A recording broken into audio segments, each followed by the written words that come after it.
Hey YouTube, I'm Lucky, and today is a really, really big day. Today, Bungie has addressed in full detail their plan to attack against cheaters in Trials of Osiris. Just recently, I made a video talking about Trials is dying. That video got a good amount of traction, and in that video, I made 2 points, only 2 points that I wanted to make, which was one, that they needed to better incentivize Trials, and two, they needed to work on the fairness of Trials. And literally, this TWAB only covers those 2 points, so I couldn't possibly be any happier about the situation, considering, because those are really the two best points to cover when it comes to the future seasons of Trials, how it's going to go. And so without further ado, I'm actually going to cover all of this in detail. And so here we are. This is the TWAB. This just came out, Trials and Tribulations. A few TWABs ago, we talked about some of the issues with how the Trials of Osiris rewards are currently set up. We have an update on how we'll start addressing some of your feedback. Our goal for Trials is to encourage players to chase 7-win tickets. Resetting tickets should not be the most effective way to earn Trials gear. Rewards should show players that the further you progress, the better the payout. I couldn't agree anymore. I think we all can agree that much. That people who are farming 3-win tickets are greatly ruining Trials, the Trials experience. A lot of people are doing so, though, because it's much better for the loot. If you were to have a character that has only unlocked the shotgun, by repeatedly just getting 3 fast wins at the bottom of the ticket, you could get tokens a lot faster, rather. And so people were just doing that. That was just the way it was. Players that have already gone flawless once over weekend should be encouraged to repeat the experience on passages other than Mercy, to strive for more rewards and not sit at the bottom of cards picking on fire teams struggling to hit 3 wins or even just win a single match. Trials has always had a problem of being approachable for players who aren't highly skilled PvP gods. I agree completely. Obviously, this is a very competitive, a pinnacle PvP game mode, and there's a lot of sweaty players in here. We believe that players should be encouraged to make an attempt every week, regardless of skill. Couldn't agree anymore. That's awesome. I'm really happy that every note right now is hitting perfectly for me. You should feel some value in dipping your toe in once each week to see if you can get a little further than last week, to push yourself to improve and get better. While every single player won't make it to the lighthouse, you should feel like you can get meaningful rewards by pushing yourself and still get some rewards for spending time in the activity. Perfect. So what are we talking about? Problem: token rewards incentivizing players to farm to 3 wins and reset their card. Solution: in season 11, next season, we're planning on creating token payout milestones at 3, 5, and 7 wins that give successfully larger chunks of tokens. Bonus tokens passages should increase these payouts, and on a flawless run, it will generate a significant token payout. Awesome. Problem: Trials is unrewarding for players stuck at 1 to 2 wins. This is really the issue. Like, what about people that can't get to 3 wins?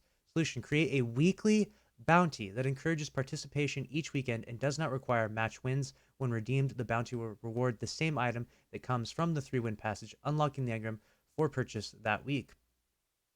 There you have it. Now, people who can't get to 3 wins now will have a solution starting in season 11. Problem: Trials feels unrewarding compared to other endgame activities. Solution: inject more chances to earn masterworking materials from Trials. Masterworking/infusion materials will come from 3, 5, and 7-win payouts in season 11. That's awesome. We're also looking into possibly adding a new material focused farming card in season 12. So they're even thinking 2 seasons ahead. These are our current plans for changes we want to make in the short term. We're also investigating improvements we can make in the long term. For example, you may be asking, what about adept weapons? We're currently investigating a new form of flawless, aware weapons for a future season. They might not have the same name, but these weapons would have some differences in order to set them apart. Right now, we are currently looking at giving these weapons the ability to replace the weapons mod slot with an adept mod slot. Name may change. That can accept custom built mods in addition to the normal list of weapon mods. That would be insane. That would be really cool. I can't wait to see what that would look like. That would make for some really crazy god rolled weapons as well. That would make for some awesome combinations. All of this is subject to change as we continue to develop, but we wanted to give you an early look. We'll share some details in the future. I'm happy they're really giving us a deep look into what they're doing in terms of the future of Trials. We know many of you are far more concerned about cheaters ruining your trips to Lighthouse, and rightfully so. It's a punch to the gut to lose your final game to someone with a fully automatic Whisper of the Worm. Let's now take some time to update you on the cheater war effort. No quarter. Oh, here it is. When winning every match is more important than ever, it's no surprise that there are some who are willing to cheat or pay others to cheat for them. We asked Destiny engineering director David Aldridge to give an update on the fight for a fair fight. David Aldridge, let's talk about cheating. Cheating in Destiny 2 is up roughly 50% since January. That's insane. And those are probably like It's up 50%. Those are just the ones that they detect. So, I mean, I'm just going to say that the data is accurate. I'm not going to argue with it, but if that's just the ones that they detect, that's up 50%. That's still insane. It might even be higher than that. And significantly more in the highest skill echelons. We expected a significant bump with Return of Trials, and we made a number of careful preparations, most notably partnering with Valve to integrate Steam Datagram Relay into our PC build to mitigate DDoS attacks, which has worked flawlessly, has worked really well. I don't run a VPN anymore. I know all the other streamers that play on PC don't run VPNs anymore, and they were the ones getting primarily attacked, and none of them are getting DDoS anymore. While many of these preparations were successful, e.g., DDoSing on PC is nearly extinct, we're still not happy with the amount of cheating happening today, especially in trials. So that was a really cool like advancement for Destiny 2 to add that Steam datagram relay, so that way DDoSing doesn't happen. But there's definitely like the other steps need to be taken too, and I'm really happy they're addressing here. When your pinnacle achievements are denied by encountering a cheater on a high trials ticket or devalued by seeing someone else's ill-gotten goods, that's frustrating. Those frustrations are happening too often right now, and the vengeance of the banhammer is often far too behind. That said, the banhammer has not been idle. Before Season of the Worthy launched, we were averaging 656 bans or restrictions per week. In the first 4 weeks after launch, that rate more than tripled to 2,133 punishments per week. That's crazy. And just keep in mind, those are just the people that were punished prior, 656, and people that are punished after 2,133. And that's not everyone. That's not everyone. That's just the people that were punished. So there's those out there that probably got away with it. We see that happen from time to time, that people are getting away with it for a lot longer than they should. When it comes to tracking and punishing cheaters, we have to keep some of our plans and knowledge secret for obvious reasons, but we still wanted to give you a brief overview of the worst types of cheating we're actively combating. They have to keep some of the stuff secret so that way the people that are cheating on the websites they're cheating and profiting and selling these cheats, and people that are doing double carries, using aimbot, using cheats and stuff like that, they can't like get this information and adjust accordingly so that way they can continue to cheat. I get that, but at the same time, like the real power and the real enforcement needs to be like from Bungie. Like Bungie needs to have like the strong backbone and be like, we are going to combat anti-cheating in every way possible. Like we're going to make sure that we have very, very strong anti-cheat with Steam, with VAC, with whatever it takes, really, because to have a pinnacle season based around this, or to have a season based around a pinnacle PvP game mode and to have such rampant cheating is really, really problematic when you're trying to sell this game, trying to sell this season to others. So even though this activity is free, it's still a really big problem for the future of Trials, for the future of Destiny 2. On PC, where most cheating occurs, unsurprisingly, memory poking attacks to gain gameplay advantage, infinite ammo, infinite ability energy, infinite respawns, teleports. We've seen this before. I've made many videos of this before, of people infinitely respawning, and so on and so forth. To acknowledge a valid point that we often see come up in community discussion, some of these attacks leverage Destiny's unique hosting model discussed here uh, and at much more length here. We designed Destiny's model to optimize for the feel and consistency of high complexity, high action, high fidelity PvE experiences while allowing the seamless blending of PvE and PvP. Unfortunately, that model comes with some unique challenges in providing PvP security guarantees. That said, we continue to invest in preventions and detections in this space, leveraging the servers that host and monitor every match. This is a subtle point we've struggled to convey over the years. We do have servers hosting every match, but in our hosting model, those servers don't have complete authority over the game simulation to prevent all of these sorts of attacks naturally. That makes it much more difficult, but not impossible to mitigate these attacks. Aimbots. We have plans to address this problem, but we'll keep the details close to our vest to prevent further hacks and workarounds. Wall hacks, same as above. Lag switching. We have detection and banning systems in this area, and we'll continue to hone those. We want to be cautious here because some of the players suffer with unreliable internet through no fault of their own and aren't using it to gain advantage. I understand that, and I do think that keeping some of this information secret, like aimbots and wall hacks, is really important. Obviously, you don't want people to have some workarounds. I'm glad that they're addressing it. They're at least like saying as much as they can comfortably. Um, lag switching, obviously, lag switching is a big issue with people, uh, essentially making others lag because they're the host of that game. This is an issue that you would only primarily see on console at this point in time. I don't think it would work on PC. I don't think that it happens on PC, from what I understand, due to the new like Steam mitigation stuff that they added. But uh, I would love to see more attempts to fixing that. I'd love to see more details of that because someone having extremely laggy internet shouldn't ever be the host of the match, anyways. Um, so, anyways, I digress. We'll move on to the next part. On consoles, DDoS and trials, we have detection and banning systems around this. We've been evolving them since the original Destiny, but they're imperfect because DDoS occurs entirely outside of the machine running the game. One long-term mitigation to this is adopting SDR on consoles as well, which we hope to do at some point in the future. That would be awesome. That would be awesome to actually be able to fix that. Obviously, dedicated servers is what fixes this in other games. I know that Bungie's aware of this.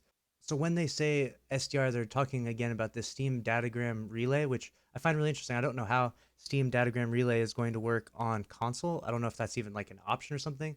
Obviously, what they would need to do is have dedicated servers because that's how that works with all other console games that don't get affected by DDoS. But maybe they can figure out another way to do so without having to get dedicated servers. But as far as I know, I think that's the only way. But again, I'm not a video game dev, so I'm not gonna act like I know any more than they do. But hopefully, DDoS will come to an end very soon for the console players as well, and lag switching as well would come hand in hand with the DDoS stuff.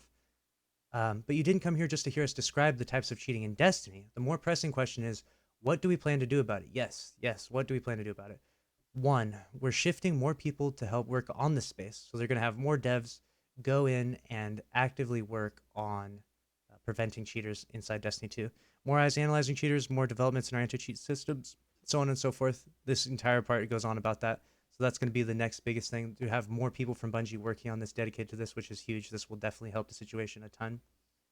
We're changing a key policy. This is one that I've been mentioning for a while. Fire teams of cheaters are no longer innocent, which a lot of people are allowing one aimbotter to be the lead, and then they're doing double carries and just carrying two people through, and then or wall hacking or infinite respawns or whatever it may be. And so they're getting two people through to the lighthouse by doing double carries because the one person is cheating, but the other two people aren't cheating, and the other two people that aren't cheating weren't being punished. So now that will be no longer, and that's part of the policy change right here. So I'm excited about that. The next one is we're considering a much higher playtime investment to play trials. So they're considering making it so that you have to have played 100 hours in order to be able to play trials. Now, this would obviously limit the amount of players that could play it, but it would really, really be a good idea because the Steam free-to-play accounts that are just being constantly cycled and recycled in order to hop back into trials is happening way too much. So this would actually be really smart, and I actually would be all for this. I think this would be totally fair too. If you're less than 100 hours, you don't have any right in going into trials anyways. It's a pinnacle PvP activity. You shouldn't be in there. Like, you need to level up. You need to get weapons. You need to spend time playing PvP to understand the mechanics and how it works and stuff. There's no reason why anyone really under 100 hours should even be in trials. So this makes perfect sense. It's super easy. They also have some redacted stuff that they don't want to talk about because obviously they don't want to give away everything to the cheaters. You know, for example, right now, if you're a cheater out there, if you're a hacker, if you're selling hacker cheating software, you're thinking, oh shit, I need to get a whole group of accounts out there, you know, ready to go with 100 hours playtime so that way I'll be ready, you know. So the more information they give about stuff like this, the more that the cheaters will learn to adapt and stuff. So, but even still, this will make so much more difficult because you have to spend 100 hours on an account just to get it up so you can use it in trials, and then you can get, you know, you can get disconnected within a few games maybe. So it's like 100 hours of investment for maybe an hour or two time played, or maybe more, who knows. But I like that a lot. There are a couple of common misconceptions about Destiny's security that are worth discussing here. Destiny does not have an anti-cheat. This is something I've talked about before. They do have an anti-cheat. Destiny has an anti-cheat that consists of custom security code and a third-party security product used by many other AAA games. We have a team of senior security engineers working on anti-cheat. Anti-cheat isn't a yes or no thing. It's a constellation of possible mitigations. We're also looking to add new stars to our constellation and to strengthen existing ones. Destiny relies on player, and that needs to be said of every game that's out there.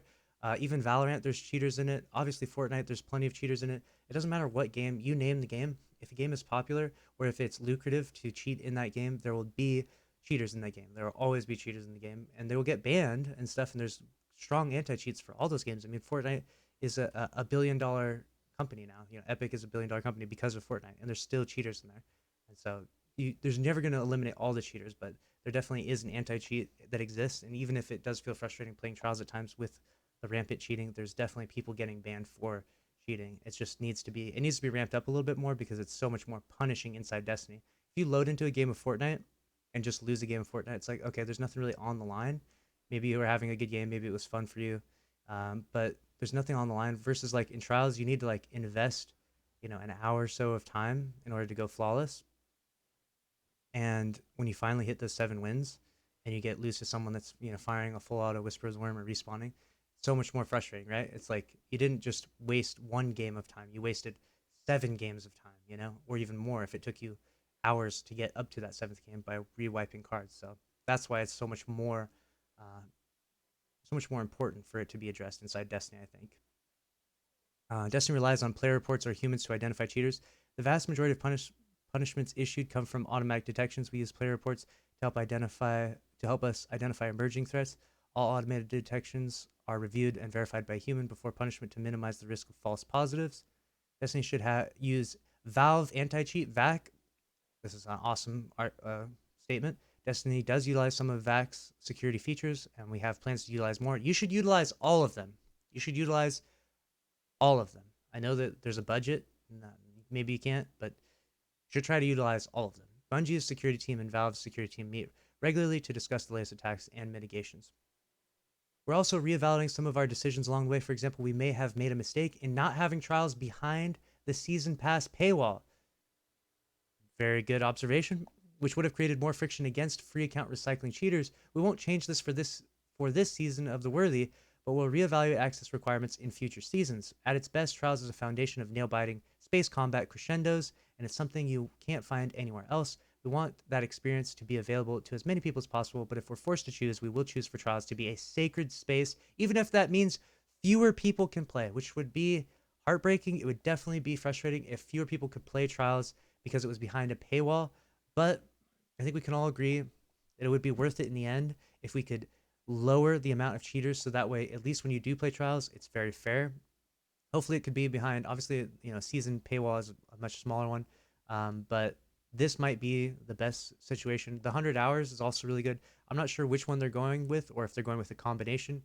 We'll see in the future. Obviously I'm going to be playing no matter what, but I'm really excited to see what happens. I really think that some of these being put in place is going to help. Like I think we're going to see in season 11 and in season 12 a much better version of Trials than we've got in season 10. Our overall goal with Destiny Security is to provide a competitive, fair ecosystem where cheaters are rarely seen and are rapidly ejected from the game. We're not there right now, and we're increasing the priority. We'll keep you posted. Awesome. I overall my reading of this is about a 9 out of 10. This is about a 9 out of 10. There's some stuff they can't cover. I get it. They don't want to give the cheaters, the people profiting from this, too much information. But this seems like season 11 Trials is going to be a much better iteration of season 10 Trials. It's going to be more rewarding and more incentivized, which means that there's going to be more players in there. It can't just be all the sweaty try hard players in there all the time. It needs to be the entire player base. Like I talked about using the warmind.io graph, there needs to be a lot more players. At one point, 2 weekends ago in Trials, there was as many players playing Trials as there was in Gambit. Okay, not acceptable. There needs to be a very healthy amount of people in Trials, especially because Trials is only a 4-day event every week. It's literally not like Gambit is around 7 days a week. You could play Gambit anytime. When Trials is out, people shouldn't be playing Gambit as much. People should be wanting to play Trials. And even if they get absolutely destroyed in Trials, they should be rewarded with those bounties, and they should be rewarded with loot, and they should feel like it's worth their time to invest, even if they get absolutely pounded into the ground.